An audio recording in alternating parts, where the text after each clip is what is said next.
Estimados en Cristo, buenos días. Estamos considerando la existencia, naturaleza y el carácter de Dios.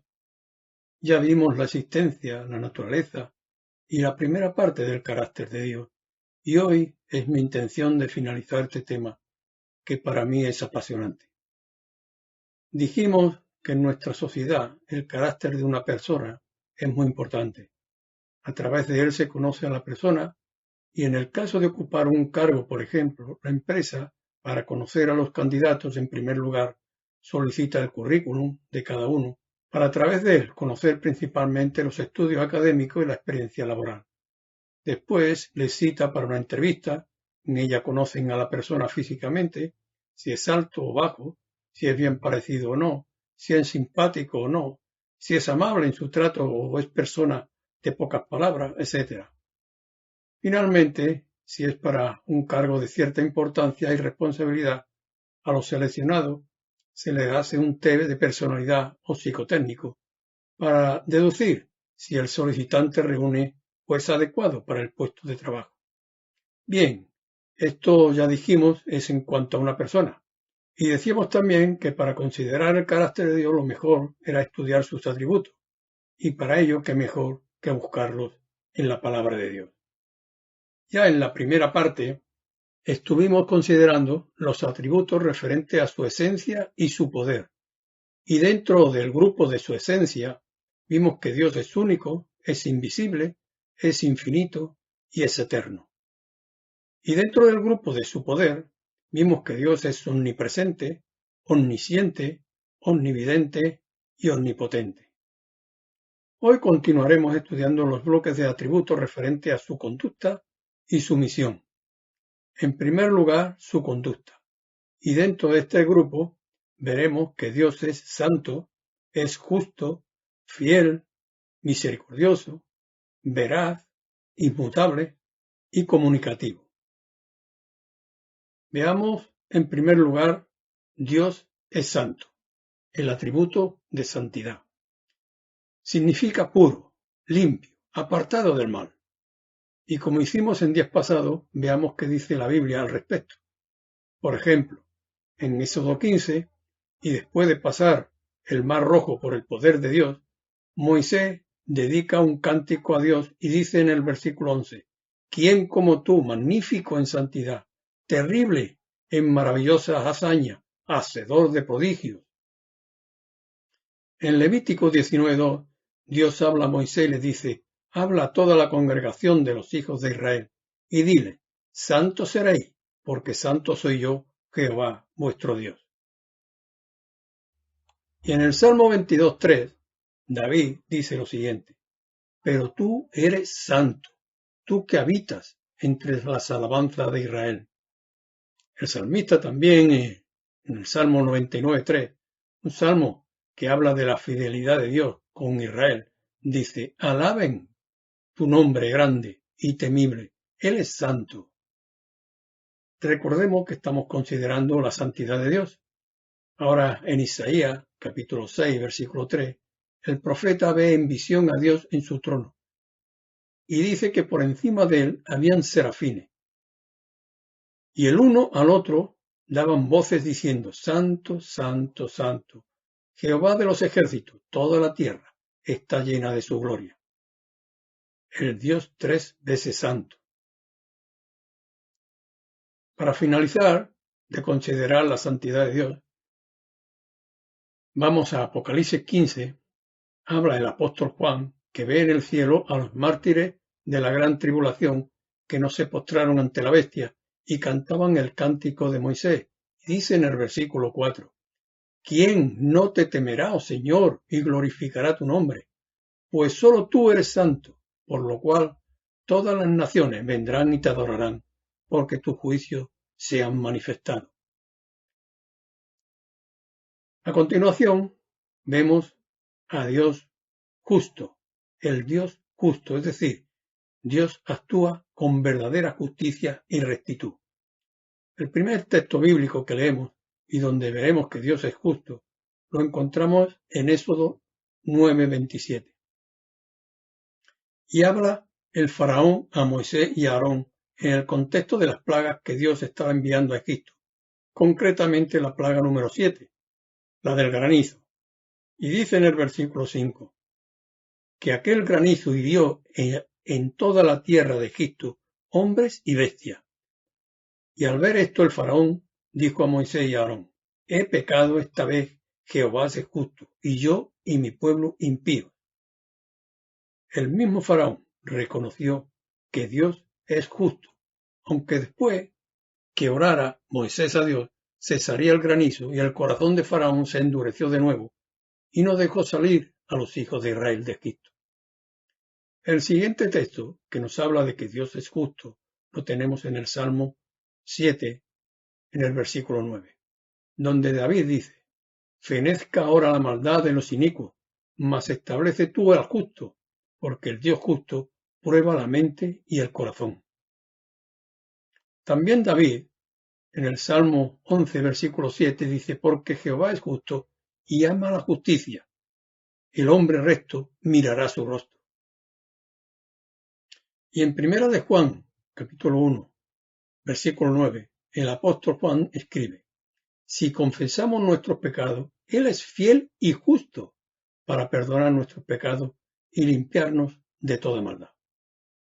Y en Apocalipsis, capítulo 15, el apóstol Juan ve un mar de vidrios mezclado con fuego, que representa la persecución de la bestia a los cristianos.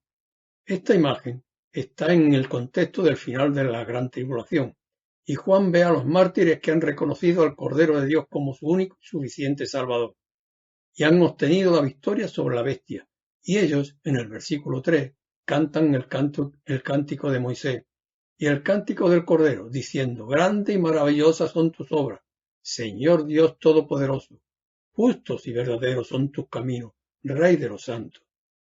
Dios es justo, y sus caminos son justos y verdaderos. Bien, pasemos ahora al siguiente atributo. Dios es fiel.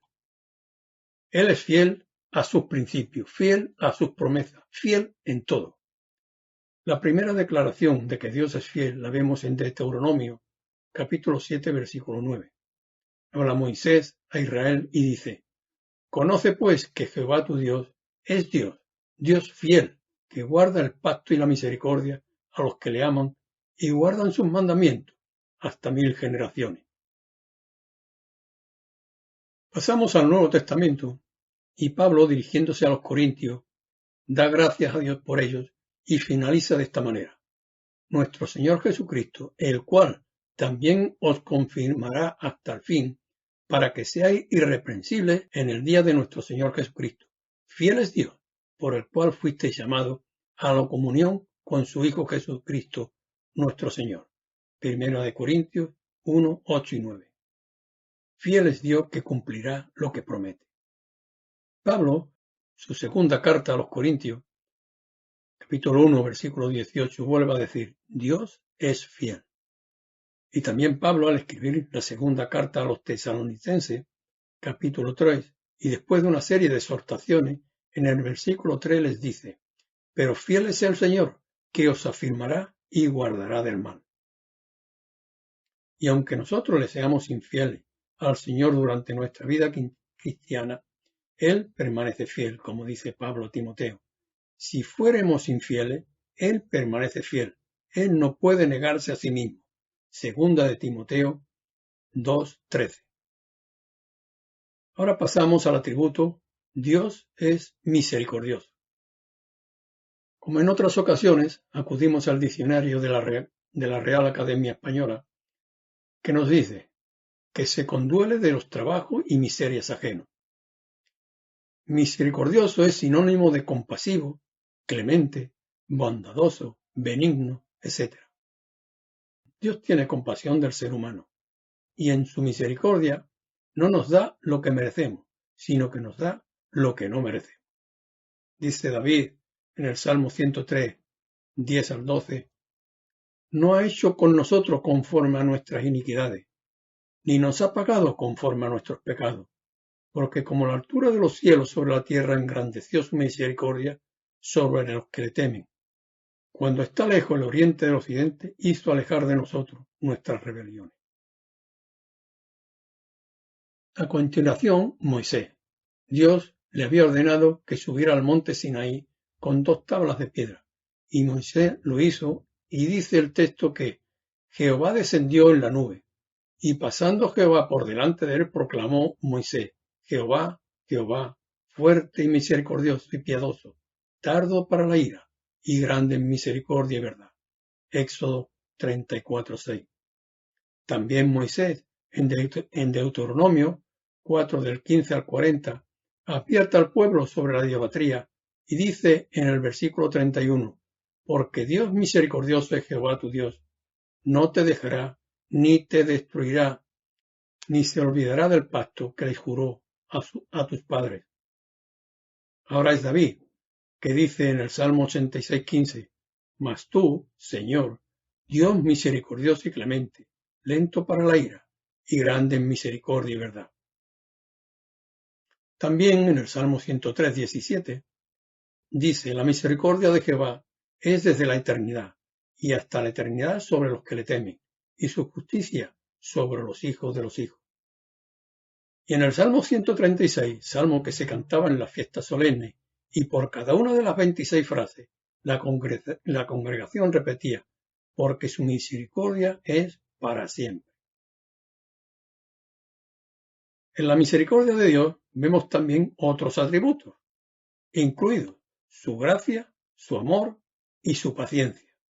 Veamos la gracia de Dios. Si en su misericordia Dios no nos da lo que merecemos, en su gracia nos da lo que no merecemos. Esto es, la salvación. Somos salvos por la gracia de Dios.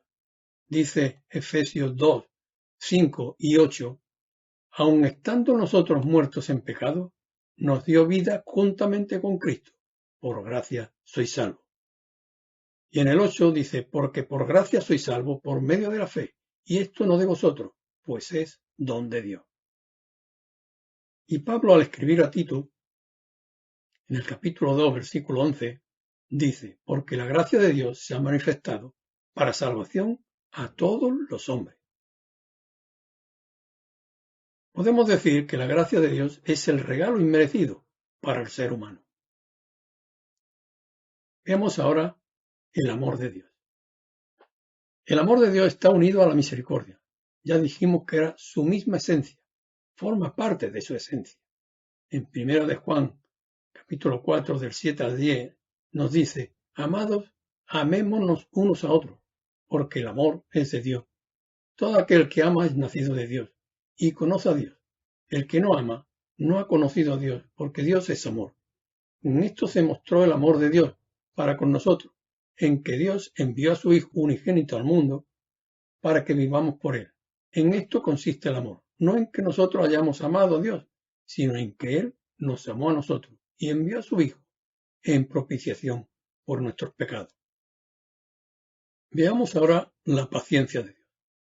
Dios no solo tiene paciencia, sino que es llamado el Dios de toda paciencia, como vemos en Romanos 15, versículo 5, donde dice: pero el Dios de la paciencia y de la consolación os dé entre vosotros un mismo sentir según Cristo Jesús. Otra referencia a la paciencia de Dios la tenemos en 2 de Pedro 3, versículos 9 y el 15. Dice: el Señor no retarda su promesa según algunos la tienen por tardanza, sino que es paciente para con nosotros, no queriendo que ninguno perezca, sino que todos procedan al arrepentimiento. Y en el 15 dice: y tened entendido que la paciencia de nuestro Señor es para salvación, como también nuestro amado hermano Pablo, según la sabiduría que le ha sido dada, os ha escrito. Bien, continuamos ahora con el atributo veraz. Significa cierto, verdadero, verídico, auténtico. Todo esto son sinónimos de veraz. Significa que en Dios no hay engaño, ni Él engaña a nadie. En Números 23:19 dice: Dios no es hombre para que mienta. Y Pablo en Romanos 3:4 escribe: sea Dios veraz y todo hombre mentiroso. Y Juan el Bautista declaró: el que recibe su testimonio, este atestigua que Dios es veraz. Juan 3:33. Pasamos a continuación al atributo Dios es inmutable. Quiere decir inalterable, impasible, inconmovible, invariable. Todo esto son sinónimos de inmutable.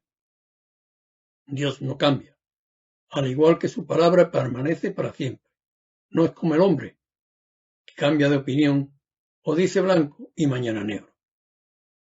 El autor de los Hebreos dice, por lo cual, queriendo Dios mostrar más abundantemente a los herederos de la promesa la inmutabilidad de su consejo, interpuso juramento, para que por dos cosas inmutables, en las cuales es imposible que Dios mienta, tengamos un fortísimo consuelo los que hemos acudido para asirnos de la esperanza puesta delante de nosotros. Hebreos 6, 17 y 18. Y Santiago en su carta, hablando de Dios Padre, declara, en el cual no hay mudanza, ni sombra de variación. Santiago 1:17. Bien, ahora veamos el último atributo del grupo la conducta de Dios. Es comunicativo. Desde que Dios creó el primer ser humano, Adán, quiso tener comunión con él y compartir con él. En Génesis 1:27-28 dice, y creó Dios al hombre a su imagen de Dios los creó, varón y hembra los creó. Y los bendijo Dios y les dijo, fructificad y multiplicaos, llenad la tierra y sojuzgadla, y señoread en los peces del mar, en las aves de los cielos y en todas las bestias que se muevan sobre la tierra. Y en Génesis 2:19 dice, Jehová Dios formó pues de la tierra toda bestia del campo y toda ave de los cielos, y los trajo a Adán para que viese cómo los había de llamar. Y todo lo que Adán llamó a los animales vivientes, ese es su nombre. Dios se comunicaba con el hombre desde su creación. Pero el pecado interrumpió la comunión del hombre con Dios. Pero a pesar de ello, Dios siempre ha buscado al hombre para que éste tenga comunión con él. Por eso envió a su Hijo. Veamos en el Antiguo Testamento de cómo Dios buscaba y llamaba al hombre. Una muestra en Isaías capítulo 55, versículos 1, 3 y 6. En el 1 dice, a todos los sedientos, venid a las aguas, y los que no tienen dinero, venid, comprad y comed. Venid, comprad sin dinero y sin precio vino y leche. En el versículo 3 dice, inclinad vuestro oído y venid a mí, oíd y vivirá vuestra alma, y haré con vosotros pacto eterno, las misericordias firmes a David. Y en el versículo 6 dice, buscad a Jehová mientras puede ser hallado, y amadle en tanto que está cercano. El Señor Jesucristo, que vino, entre otras cosas, a dar a conocer a Dios, como vemos en Hebreos, capítulo 1, 1 al 3, donde dice, Dios, habiendo hablado muchas veces y de muchas maneras en otro tiempo a los padres por los profetas, en estos postreros días nos ha hablado por el Hijo, a quien constituyó heredero de todo y por quien asimismo hizo el universo, el cual siendo el resplandor de su gloria y la imagen misma de su sustancia, y quien sustenta todas las cosas con la palabra de su poder, habiendo efectuado la purificación de nuestros pecados por medio de sí mismo, se sentó a la diestra de la majestad en las alturas. Y el apóstol Juan, que recibió la revelación del libro de Apocalipsis del mismo Señor Jesucristo glorificado, dice en el capítulo 3, versículo 20, He aquí, yo estoy a la puerta y llamo. Si alguno oye mi voz y abre la puerta, entraré a él y cenaré con él y él conmigo.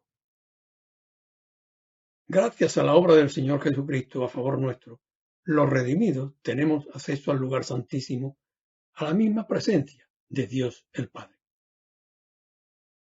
Dice Hebreos 10, 19, 20, así que hermanos, teniendo libertad para entrar en el lugar santísimo, por la sangre de Jesucristo, por el camino nuevo y vivo que Él nos abrió a través del velo, esto es, de su carne. Tenemos comunión con Él ya, como dice el apóstol Juan en 1 de Juan 1, 3. Lo que hemos visto y oído, eso os comunicamos, eso os anunciamos, para que también vosotros tengáis comunión con nosotros, y nuestra comunión verdaderamente es con el Padre y con su Hijo Jesucristo. Y esa comunión es por toda la eternidad, como vemos en el Apocalipsis 21:3. He aquí el tabernáculo de Dios con los hombres, y Él morará con ellos, y ellos serán su pueblo, y Dios mismo habitará con ellos como su Dios. Bien, pasamos ahora al bloque de atributos, la misión de Dios. Dios es creador y sustentador y soberano. En primer lugar, Dios es creador. Como dice Ernesto Trenchard en su libro Doctrina Bíblica, y cito textualmente, la declaración fundamental que inicia la revelación escrita es: en el principio creó Dios los cielos y la tierra. En hebreo leemos: por la fe entendemos haber sido constituido el universo por la palabra de Dios, de modo que lo que se ve fue hecho de lo que no se veía. Hebreos 11:3 y Apocalipsis 4:11. Y numerosas declaraciones en los Salmos, Isaías, etc. Dios no es una mera primera causa que puso en marcha la máquina de la creación para luego alejarse, dejando que funcione por sus medios, sino a través del Hijo, el que sustenta todas las cosas con la palabra de su poder. Hebreos 1:3, Colosenses 1:16-17. Sin la constante acción de la potencia sustentadora de Dios, el mundo y el universo cesaría de existir. Hasta aquí la cita. Veamos algunos ejemplos más en la Biblia. En el Salmo 102, versículo 25, dice el salmista dirigiéndose a Dios: desde el principio tú fundaste la tierra, y los cielos son obra de tus manos. El autor a los Hebreos dice: porque toda casa es hecha por alguno, pero el que hizo todas las cosas es Dios. Hebreos 3:4. Pablo, al escribir a los hermanos de Colosas, les dice: porque en él fueron creadas todas las cosas, las que hay en los cielos, las que hay en la tierra, visibles e invisibles, sean tronos, sean dominios, sean principados, sean potestades, todo fue creado por medio de él y para él. Colosenses 1:16. Pasamos a ver a Dios como sustentador. Como anteriormente mencionaba Ernesto Trenchard, Dios no es una mera primera causa que puso en marcha la máquina de la creación, para luego alejarse dejando que funcione por sus medios, sino a través del Hijo, el que sustenta todas las cosas con la palabra de su poder. Y en Colosenses 1:16-17 dice: todas las cosas en él subsisten. Dios cuida de su creación, como vemos en el Salmo 104. Los versículos 14-15, 24 y 27-28. Dice: el hacer producir el heno para las bestias y la hierba para el servicio del hombre, sacando el pan de la tierra, y el vino que alegra el corazón del hombre, el aceite que hace brillar el rostro, y el pan que sustenta la vida del hombre. En el 24, cuán innumerables son tus obras, oh Jehová. Hiciste todas ellas con sabiduría. La tierra está llena de tus beneficios. Y en los versículos 27 y 28 de este Salmo 104, dice: todos ellos esperan en ti, para que les dé su comida a su tiempo. Les das, recogen, abres tu mano, se sacian de bien. Finalmente, y con este último atributo terminamos, Dios es soberano. Hace unos momentos acabamos de decir que Dios creó todo lo que existe y que además lo sustenta. Por tanto, por derecho de creación, Él es dueño y señor de todo lo creado. Todo le pertenece a Él. Pero no es un dictador, sino que su soberanía actúa en perfecta coordinación con todos los demás atributos. Dios no salva a unos y condena a otros de forma arbitraria. Esto iría en contra de atributos como el amor, la misericordia, la justicia, etc. Dios nos llama a todos los hombres, sin excepción ninguna, a venir a Él para ser salvos. Y por otra parte, ha dado al hombre el libre albedrío para aceptar o rechazar su oferta de gracia y perdón. Este es el mensaje del Evangelio. Veamos algunos ejemplos en la Biblia sobre la soberanía de Dios. David, en su oración, en Primera de Crónicas 29, 11 y 12, dice: Tuya es, oh Jehová, la magnificencia y el poder, la gloria, la victoria y el honor, porque todas las cosas que están en los cielos y en la tierra son tuyas. Tuyo, oh Jehová, es el reino y tú eres excelso sobre todos. La riqueza y la gloria proceden de ti, y tú dominas sobre todo. En tu mano está la fuerza y el poder, y en tu mano el hacer grande y el dar poder a todos. Y en Hechos 4:24, el médico Lucas recoge la oración que los discípulos elevaron al Señor cuando Pedro y Juan fueron detenidos y posteriormente liberados, después de haber sanado al cojo de nacimiento en el nombre del Señor Jesús. Dice así: y ellos alzaron unánimes la voz a Dios y dijeron: Soberano Señor, tú eres el Dios que hiciste el cielo y la tierra, el mar y todo lo que en ellos hay. Daniel, cuando Dios le reveló el sueño de Nabucodonosor, oró a Dios diciendo: sea bendito el nombre de Dios de siglo en siglo, porque suyos son el poder y la sabiduría. Él muda los tiempos y las edades, quita reyes y pone reyes, da la sabiduría a los sabios y la ciencia a los entendidos. Él revela lo profundo y lo escondido. Daniel 2, 20 al 22. Hemos dicho que Dios no salva de forma arbitraria. Lo vemos en los siguientes textos. En 1 Timoteo 2:4, Pablo escribe: Dios quiere que todos los hombres sean salvos y vengan al conocimiento de la verdad. Dios no discrimina a nadie. En Hechos 10, 34, 35, Pedro, en casa del centurión Cornelio, dijo lo siguiente: en verdad comprendo que Dios no hace acepción de personas, sino que en toda nación se agrada del que le teme y hace justicia.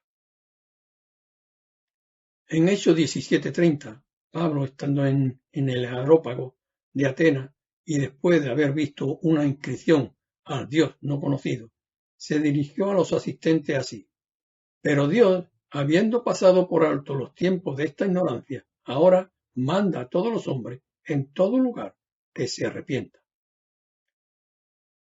Y para finalizar, Pablo escribe a Tito diciendo: porque la gracia de Dios se ha manifestado para salvación a todos los hombres.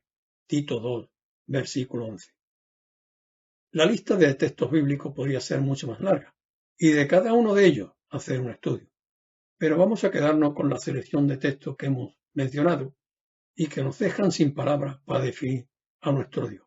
Un Dios enorme, enorme y maravilloso. Que el Señor bendiga su palabra en nuestros corazones. Amén.